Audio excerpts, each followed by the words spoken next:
Voilà. Ouais. Donc, on va partir sur le premier montage, qui est le montage au niveau de la maladie de Morton.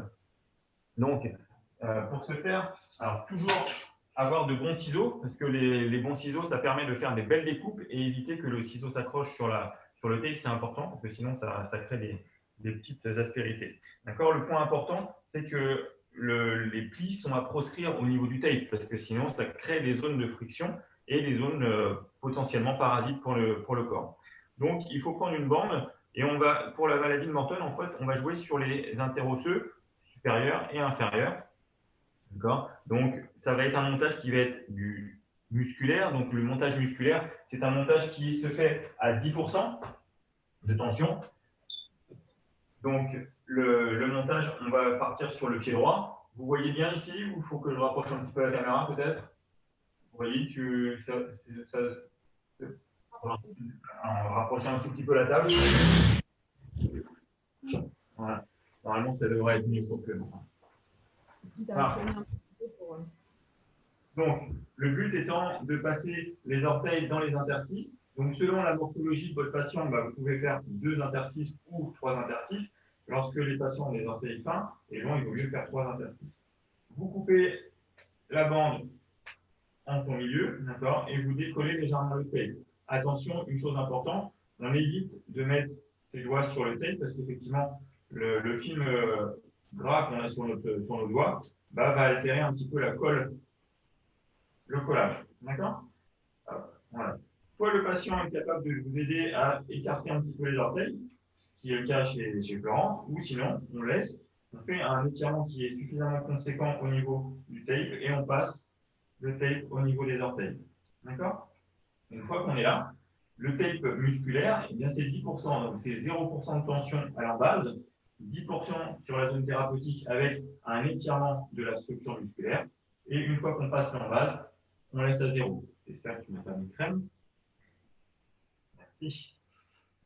Donc, on met l'étirement des tissus et on va appliquer le tape à 10% ou paper off, comme on peut. Voilà, d'accord. On applique toujours un frottement sur la bande afin de créer un échauffement et justement pour que ça facilite le collage. Une fois qu'on a passé la zone thérapeutique, on enlève le tape, on pose à 0. Ok.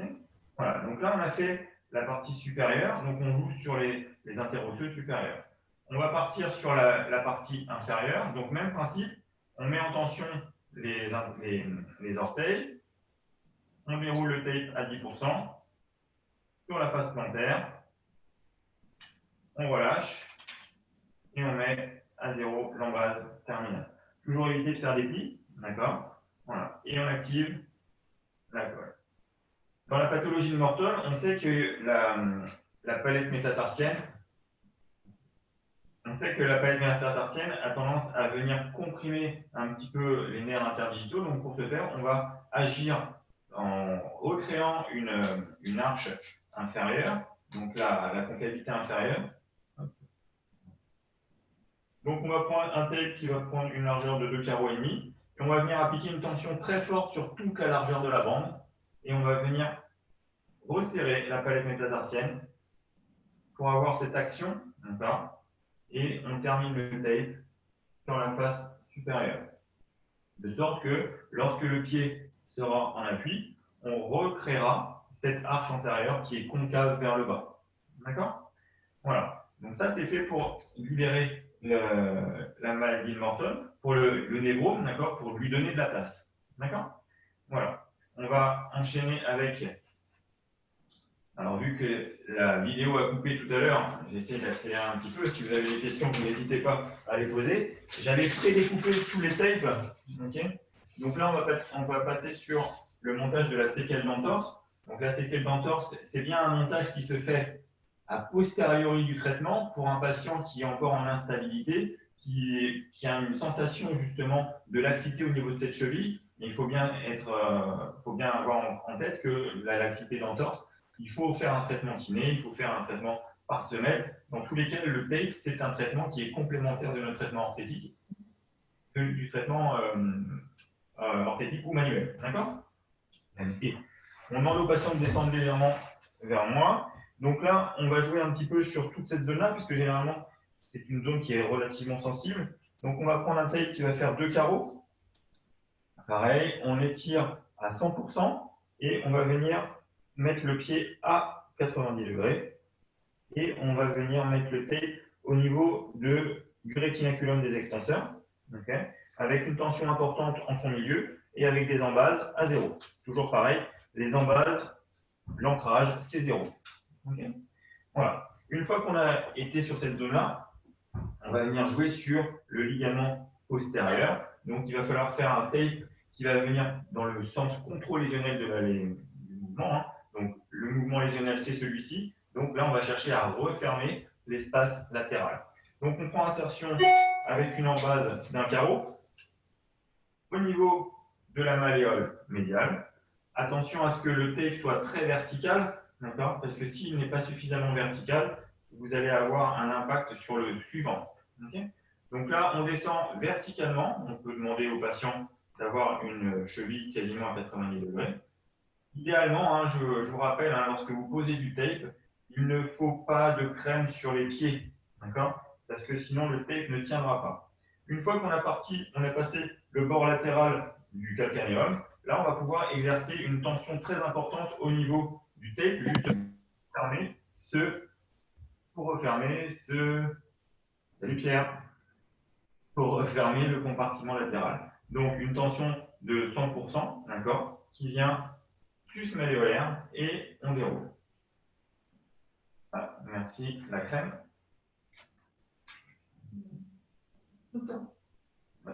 Donc, toujours, à partir du moment où le tape n'a pas été activé, il peut se décoller. Voilà, il n'y aura pas de problème, il reviendra en position.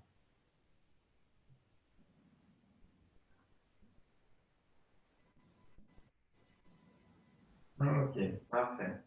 On active toujours la colle pour justement avoir cet ancrage au niveau de la peau. Et je vous rappelle, vous interdisez à vos patients de mettre de la crème. Le dernier tape va venir jouer sur le rétinaculum, plutôt le ligament deltoïdien. Donc, vous allez venir sur la face antérieure du tibia. Vous allez descendre en avant de la malléole, du col, du talus, et vous allez passer à 1 cm en avant du tape précédent, qui est vertical. Et à partir du moment où vous passez le bord latéral du pied, exercez une tension très importante pour revenir cravater le ligament deltoïdien qui se trouve au-dessus, avec une embase à 0. Voilà, donc ça c'est un tape. Ce n'est pas un strap, hein, puisque le strap a pour vertu d'immobiliser totalement la cheville. Le tape a toujours cette capacité élastique qui permet aux structures d'avoir cet aspect proprioceptif. D'accord? Voilà. C'est intéressant malgré tout quand on part en rando, quand le patient va courir, reprend la course après s'être fait une entorse, de stabiliser cette cheville, mais de lui laisser un jeu musculaire et articulaire qui est suffisant pour qu'il se sente bien et pas bloqué. Okay. Voilà. Donc, on active toujours la colle, l'embase à 0 dans tous les cas. Plus la tension est importante, plus l'embase doit être longue. Vous avez vu que là, je suis monté vraiment très haut au-dessus de la malléole latérale. Donc, plus la tension est importante, plus l'embase est longue. D'accord? Parce que sinon, ça se décroche. Quelle heure est-il? Allez, on va enchaîner tout de suite avec la chaîne stabilisatrice qui est un élément important. Donc, la chaîne stabilisatrice, je vous rappelle le test. Donc, le patient, hop, voilà, on voit bien ici. Le patient se met dos à nous, enfin, on se met dans le dos du patient. On vient prendre contact avec nos pouces au niveau des épines irritatives, des EIPS, d'accord, des épines postérieures. Et lorsque le patient se met sur un pied, tu le mets sur le pied gauche, parfait. Normalement, nous devrions observer une ascension de l'épine opposée. D'accord? Dans ce cas, c'est dysfonctionnel si l'épine reste stable ou si elle chute. Vous savez qu'il y a 3 stades. Hein, d'accord? Soit elle reste stable, ça c'est le stade 1. Soit elle descend, c'est le stade 2. Soit elle descend et que le patient incline son tronc, c'est le stade 3. D'accord? Donc pour jouer sur la chaîne dysfonctionnelle, donc lorsque le bassin droit descend, ça veut dire qu'il y a une chaîne stabilisatrice à gauche. Donc, c'est principalement le muscle moyen fessier qui est dysfonctionnel. D'accord? Donc, pour venir jouer sur ce muscle-là, on va adapter un tape. Hop, on remet ça sur le. Parfait. Mets-toi sur le dos. Il y a un test qui s'appelle le baropresseur sensibilisé. Très bien. Donc, c'est une manœuvre de convergence caudale. Ok, donc là, on a une hypertonie à gauche. Donc là, on avait tout à l'heure une chaîne stabilisatrice droite, gauche, pardon. Donc, on va venir intégrer la zone dans le sens du tape. Et on voit si ça modifie. Ok, donc dans ce sens-là, ça ne modifie pas.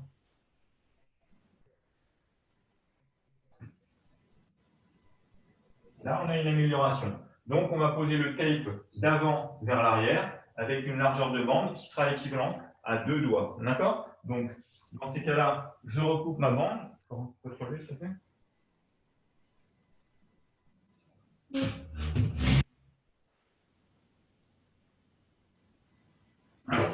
On pose le tape.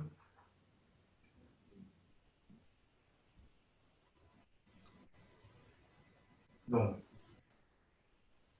d'avant vers l'arrière. Au niveau du corps musculaire du moyen fessier. Et on va faire le test. Donc, bras tendu, voilà. On reprend contact avec les épines. Tu te remets sur le pied gauche. Ok, et donc là, on observe une ascension du pouce droit. Donc là, tu peux reposer. Voilà. En fait, le tape a pour vertu de lancer le traitement. D'accord? On est bien d'accord que ce n'est pas ça qui va faire que ça va stabiliser complètement et sur la durée la chaîne stabilisatrice, mais le fait de faire le tape avant de remettre les semelles va permettre justement au fait que les semelles prennent le relais sur le tape. D'accord? Voilà. Je ne sais pas si on a le temps, Aurélie, pour faire le dernier, parce que j'ai vu que Pierre était connecté. On y va pour le dernier. Allez. Le test des épines irritatives plantaires, vous savez qu'on le met en évidence par rapport aux postures dynamiques, où on le fait sur sol dur et sur sol mousse. Sur sol mousse, le score est plus faible que sur sol dur. D'accord? Et donc, pour revenir par ici. Pareil, tu te mets en position allongée. Donc, il y a soit les épines irritatives qui peuvent se trouver principalement plantaires, hein, d'accord, mais ça peut arriver d'avoir des épines aussi en dorsale. Donc, principalement sous M1, M2, M3. C'est rarement au niveau de M4 et M5, mais ça peut arriver. Et donc, le tape va prendre un petit peu comme si on faisait une BA au niveau de la semelle. Donc, soit en arrière des têtes métatarsiennes, mais en remontant sur la face dorsale, ou en partant de la face dorsale et en allant en dessous. D'accord? La tension est toujours très faible, mais ça dépend de votre test. Alors, je pense que ça fait complètement. On part toujours avec le principe du baropresseur sensibilisé. Ok, très bien. Donc là, arbitrairement, puisque le bilan est un peu tronqué, on va partir sur le côté droit. Bon, en même temps, je connais mon épouse, donc je sais qu'il y a des zones douloureuses à ce niveau-là. D'accord? Donc, je vais faire un tape. Voilà, je refais la MCP. Est-ce que ça améliore? Oui, ça améliore dans ce sens-là. Donc là, je l'ai fait avec une largeur d'un doigt. C'est rarement 3 ou 4 doigts, hein. Il faut quand même être relativement précis. Donc là, je l'ai fait en descendant. Je vais le refaire dans l'autre sens. Est-ce que ça améliore? Est-ce que c'est. Donc là, ça n'a aucune amélioration. Je ne sais pas si vous voyez la MCP. Hein, on voit qu'il y a une hypertonie gauche qui est toujours persistante. Donc, de la face plantaire vers la face dorsale, ça n'améliore pas. Mais par contre, donc tension 10 maximum, et on vient en arrière des têtes métatarsiennes. Tiens, tu peux montrer le tape, s'il te plaît? Voilà. Hop. Un peu contorsionniste. Voilà, très bien. Et pareil, on refait la manœuvre de convergence caudale pour voir. Ok, donc là, on retrouve une isotonie, ok, qui est vraiment intéressante parce qu'effectivement, dès l'application du tape, le patient va pouvoir repartir et en attendant les semelles, il aura déjà le traitement qui sera lancé. D'accord? Voilà, c'est 4 petits montages que je voulais vous présenter. Ça a été un petit peu tronqué parce qu'il y a eu le petit intermède coupé, mais bon, voilà. Donc, si vous avez des questions, n'hésitez pas à me contacter, à contacter Orly, il n'y a pas de souci. Donc, il y a le lieu de formation sur Toulouse et Bordeaux, et puis sur Paris, à Noisy. Voilà. D'accord, Aurélie, tu étais en train de dire quelque chose? De toute manière, le chat est ouvert. Comme tu restes animateur, tu pourrais éventuellement répondre Attends, je ne à l'entends toutes pas les bien. questions. Ah, désolé.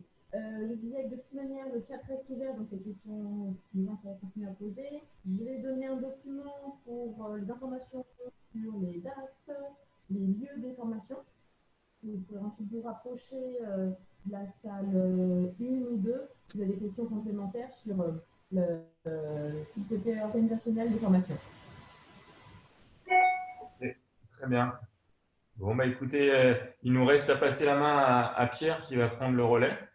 Bon courage, bonne journée, et puis bah, à bientôt, puisque moi j'interviens après sur le thème de la podologie du sport.